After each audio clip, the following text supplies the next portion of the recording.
Hello, my name is Joachim Okhai, the president of the United League of Upright Citizens, otherwise known as TULUC. A few weeks back, our nation was gripped with the news of the kidnapping of our girls, 276 of them, from Chibok Secondary School in Chibok local government area of Borno State. These girls are innocent Nigerians who were working hard to get an education because they know the Nigeria of today there is a place for an educated woman to contribute to the growth and development of our great nation. Currently, these girls are going through anguish simply because they choose to work hard and to be a beacon of hope in a nation struggling to make progress on all fronts.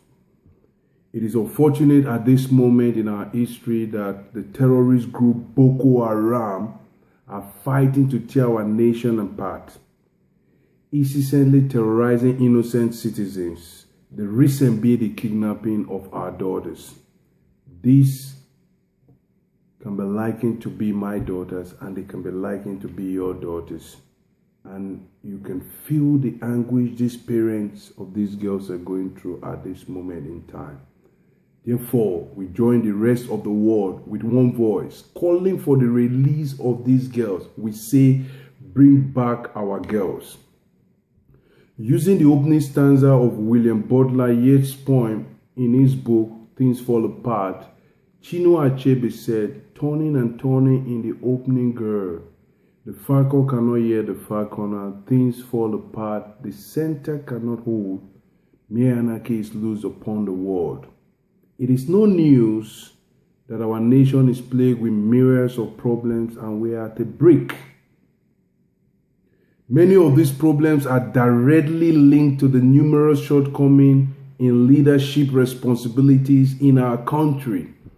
These problems have held a knife to the progress of our country, but as a resilient people, we will not and will never let go of our collective purpose as a nation, and we will not let go of the ideas which our founding fathers fought to make us a free nation.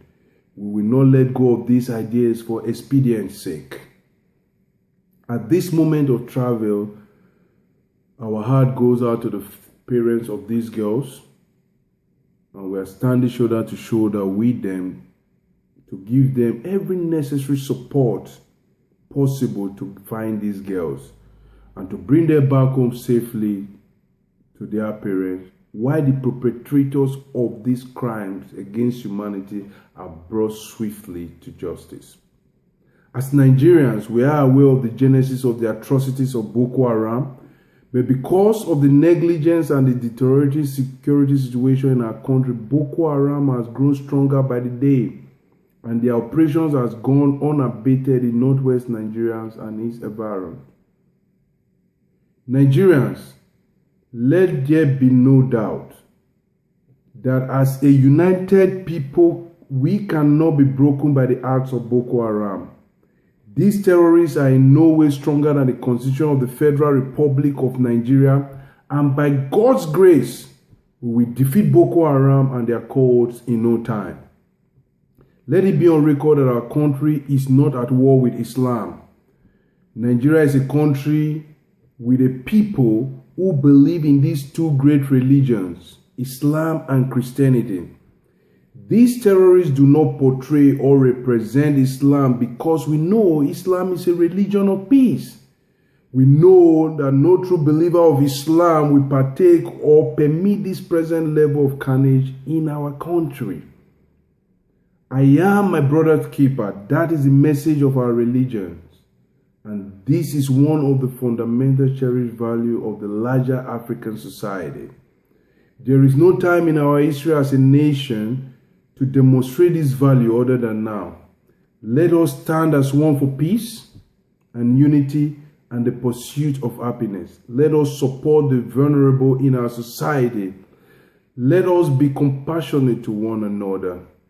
Let us speak for those without voices. Let us stand for those who are weak. Let us be of help to the helpless and give support to those who are in need.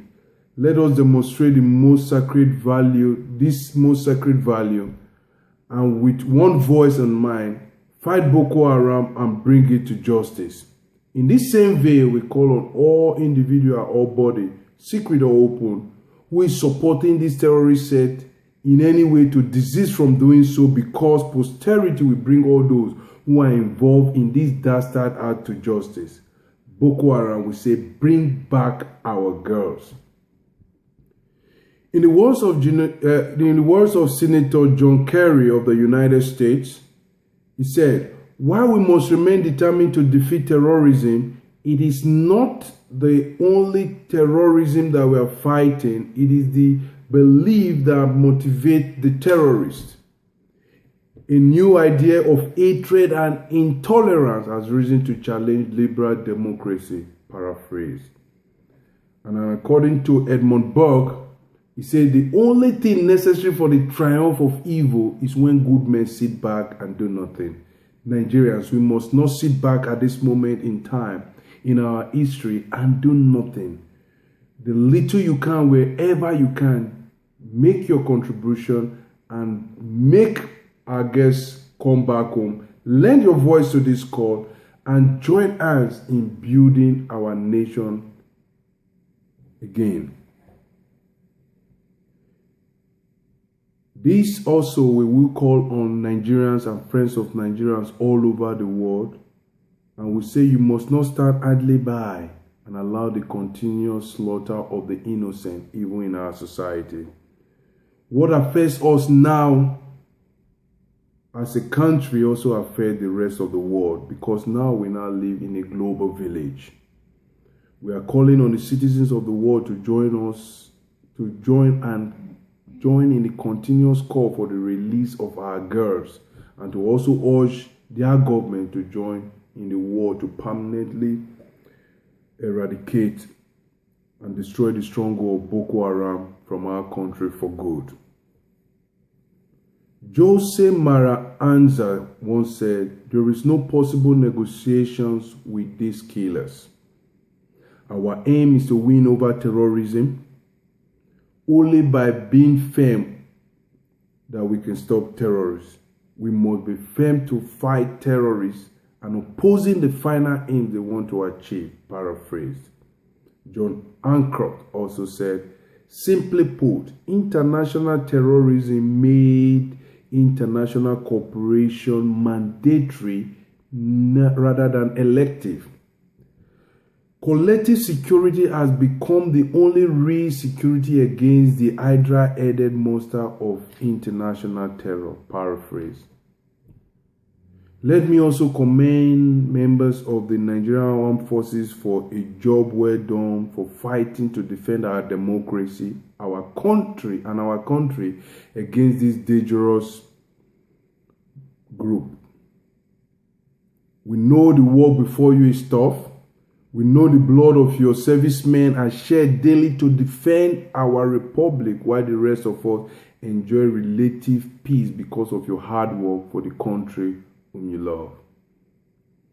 In moments like this, just as you have proven through your good works over the years in peacekeeping missions in Africa and around the world, we want to say we are proud of the sacrifice you are making on behalf of a grateful nation.